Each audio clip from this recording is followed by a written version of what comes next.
Maşallah. Eski köy işleri devam.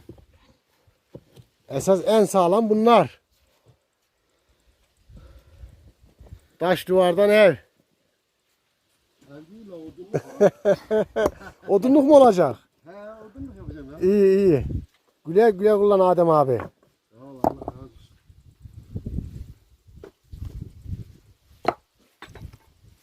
Devamı yine ev yapmışsın. He onu